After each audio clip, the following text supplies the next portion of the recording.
যতই মুখরোচক কোনো কিছু খেয়েছেন কিংবা নামি দামি খাবার, মাটন কিংবা বিফ, সবগুলোকেই হার মানাবে আজকের এই মজার রেসিপিটা। হ্যাঁ বন্ধুরা, এই মজার রেসিপিটা যদি থাকে গরম গরম ভাতের পাতে, তাহলে প্লেটের সমস্ত ভাত কখন যে শেষ হয়ে যাবে টেরও পাবেন না। এই একটি পদই যথেষ্ট প্লেটের সব ভাত শেষ করতে। এই মজার রেসিপিটা কিভাবে বানাচ্ছি আমি দেখতে চাইলে বন্ধুরা আপনারা আমার সঙ্গে থাকুন।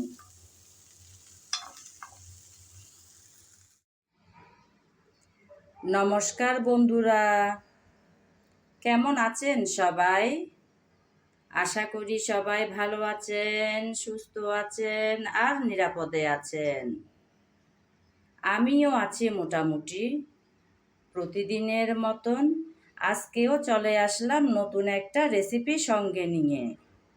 আজকে বানাবো ফেলে দেওয়া অংশ দিয়ে মজার একটা রেসিপি। দেখুন বন্ধুরা, আমি এখানে নিয়েছি চিংড়ির অংশ।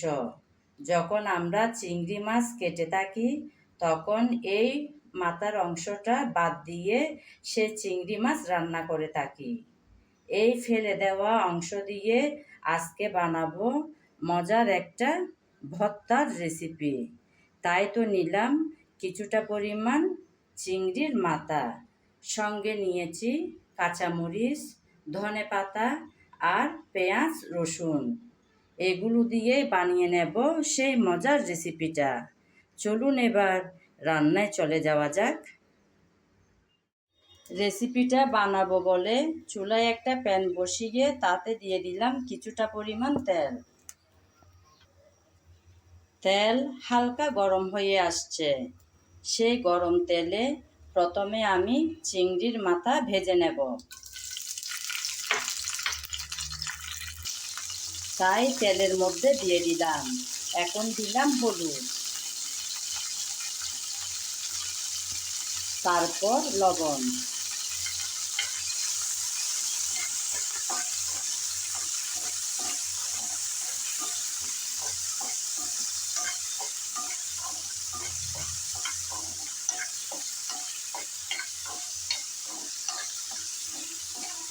লবণ আর হলুদ দিয়ে চিংড়ির মাথাগুলো একদম লাল লাল করে ভেজে নেব। এই ভাজাটা একদম ভালোভাবে হতে হবে।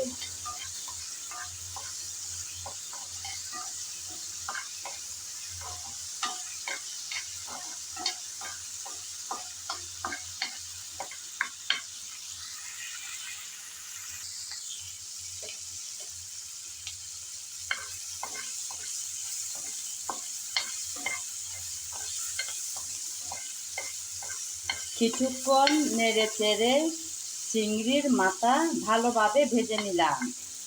এখন তেল থেকে তুলে নেব।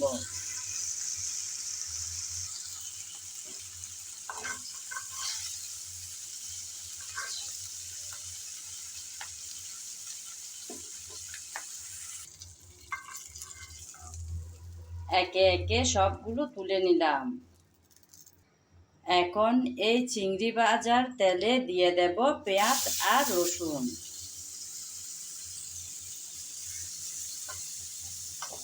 পেঁয়াজ আর রসুন খোসা ছাড়িয়ে এরকম ডুমো ডুমো সাইজ করে কেটে নিয়েছি। এখন চিংড়ির মাথা ভাজার তেলে নেড়ে চেড়ে ব্রাউন কালার করে ভেজে নেব। বেশি লাল কিংবা কড়া করে ভাজবো না, ব্রাউন কালার হলেই ভেজে তারপর নামিয়ে নেব।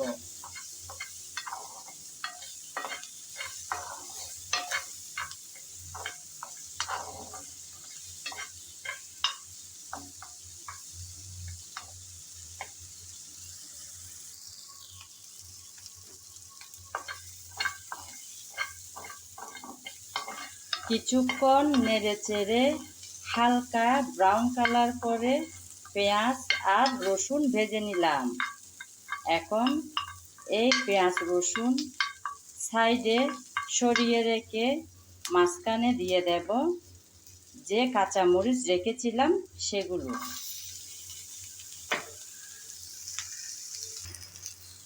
কাঁচামরিচগুলো দিয়ে নেড়ে চেড়ে ভেজে নেব যেন ভালোভাবে সিদ্ধ হয়ে আসে।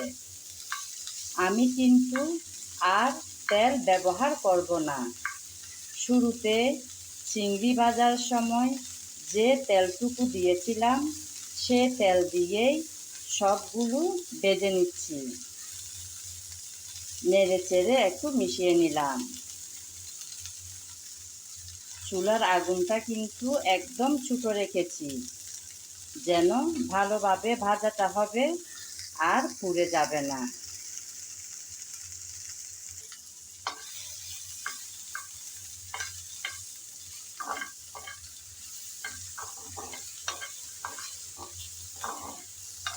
যেহেতু আর তেল ব্যবহার করা হয়নি তাই অনবরত নেড়ে চেড়ে এই ভাজার কাজ করে নিতে হবে, না হলে কিন্তু পুড়ে যাওয়ার সম্ভাবনা থাকতে পারে।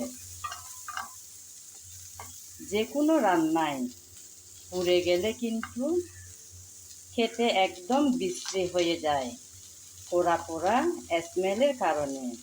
তাই এই ভাজার কাজটা খুব যত্ন সহকারে সময় ধরে করে নিতে হবে।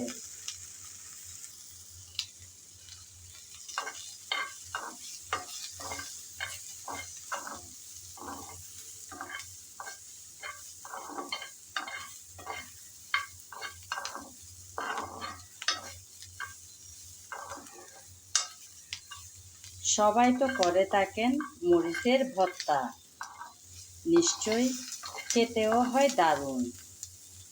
আমি আজকে কিভাবে বানাচ্ছি কাঁচা মরিচের ভর্তা সেটাই তুলে ধরলাম আপনাদের মাঝে। যদি আমার আজকের এই রেসিপির ভিডিও আপনাদের ভালো লেগে থাকে তাহলে ট্রাই করে দেখার অনুরোধ জানাচ্ছি।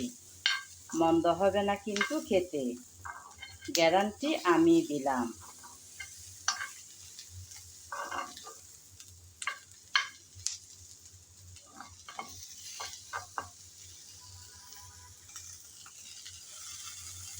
কিছুক্ষণ নেড়ে চেড়ে ভেজে নিয়েছি। এখন যে চিংড়ির মাথা ভেজে রেখেছিলাম সেগুলো দিয়ে দেব একসাথে।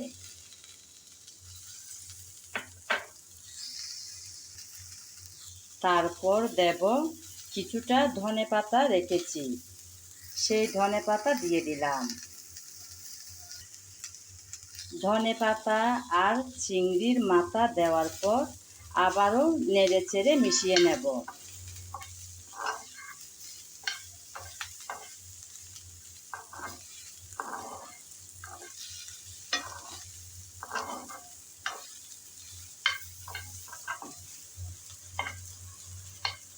এই রেসিপিটা যদি থাকে গরম গরম ভাতের পাতে, আমার মনে হয় না আর কোনো কিছু লাগবে। এই একটি পদই যথেষ্ট প্লেটের সব ভাত শেষ করতে। নেড়ে চেড়ে মিশিয়ে নিলাম।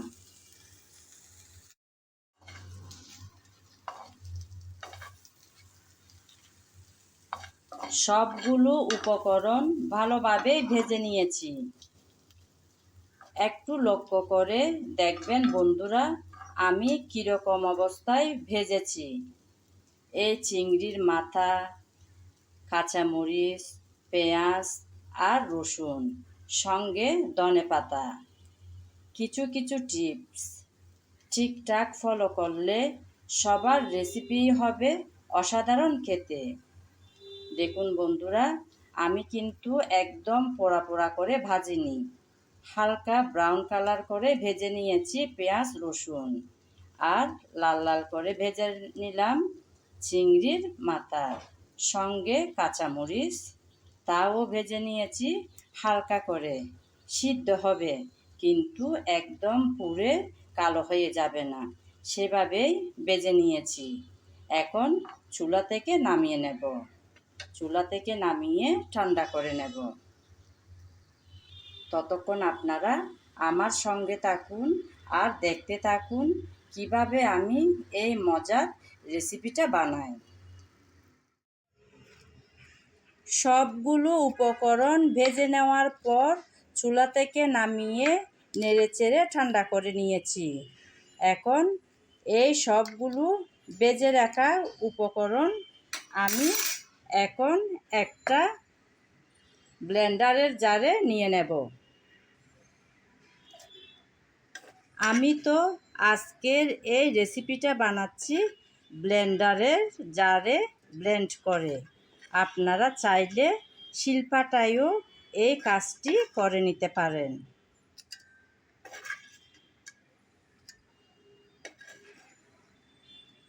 মাঝে মধ্যে আমরা এরকম ফেলে দেওয়া অংশ দিয়ে যদি এরকম মুখরোচক রেসিপি বানিয়ে থাকি তাহলে কিন্তু খেতে দারুণ হবে, তার সাথে টাকারও হবে সাশ্রয়। এগুলো তো আমরা ফেলেই দিতাম, আজকে ফেলে না দিয়ে বানাচ্ছি এই মজার রেসিপিটা। এক এক করে হয় 2 টাকা, তেমনি সেভাবে একদিন হয়ে উঠবে লাখ টাকার মতন। এভাবে কিন্তু চাইলে আমরা সংসারের অনেকটা টাকা বাঁচিয়ে নিতে পারি। সবগুলো উপকরণ ঢেলে নিলাম। এখন ঢাকনা দিয়ে ব্লেন্ড করে নেব।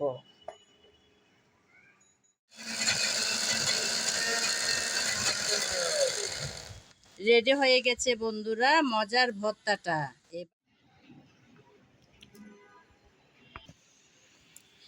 ব্লেন্ড তো করে নিলাম, এবার দিয়ে দিচ্ছি প্রায় অনেকটা পরিমাণ সরষের তেল, যেটা ছাড়া ভর্তার স্বাদ একদম অসম্পূর্ণ। অবশ্যই এই কাঁচা তেল দিতেই হবে।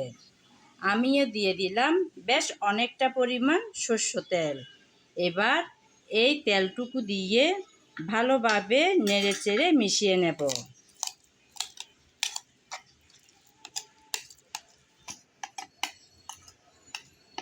সরষের তেল দিয়ে নেড়েচেড়ে ভালোভাবে মিশিয়ে নিয়েছি।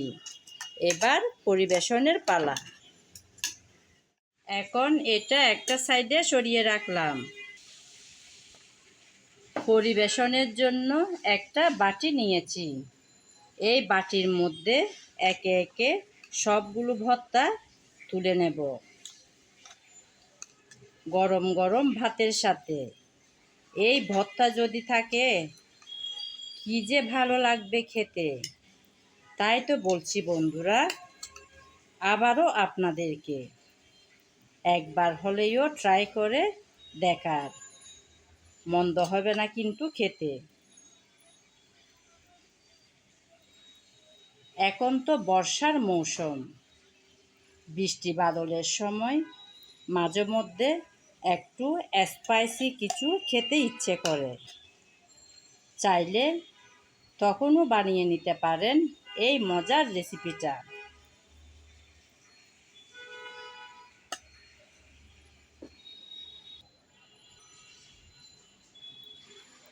একে একে সবগুলো তুলে নিয়েছি এই বাটির মধ্যে। দেখুন বন্ধুরা কতই না লোভনীয় এই ভর্তাটা। রেডি আমার আজকের এই রেসিপিটা। রেডি হয়ে যাওয়া মজাদার ভর্তা আপনাদেরকে পরিবেশন করে দেখালাম বন্ধুরা। এতক্ষণ যাবৎ যারা আমার সঙ্গে ছিলেন, আমার ভিডিও জুড়ে ছিলেন, তাদেরকে জানাই অসংখ্য অসংখ্য ভালোবাসা। আগামী ভিডিও দেখার আমন্ত্রণ জানিয়ে আজ এখানেই বিদায় নিলাম। সবাই ভালো থাকবেন, সুস্থ থাকবেন আর নিরাপদে থাকবেন।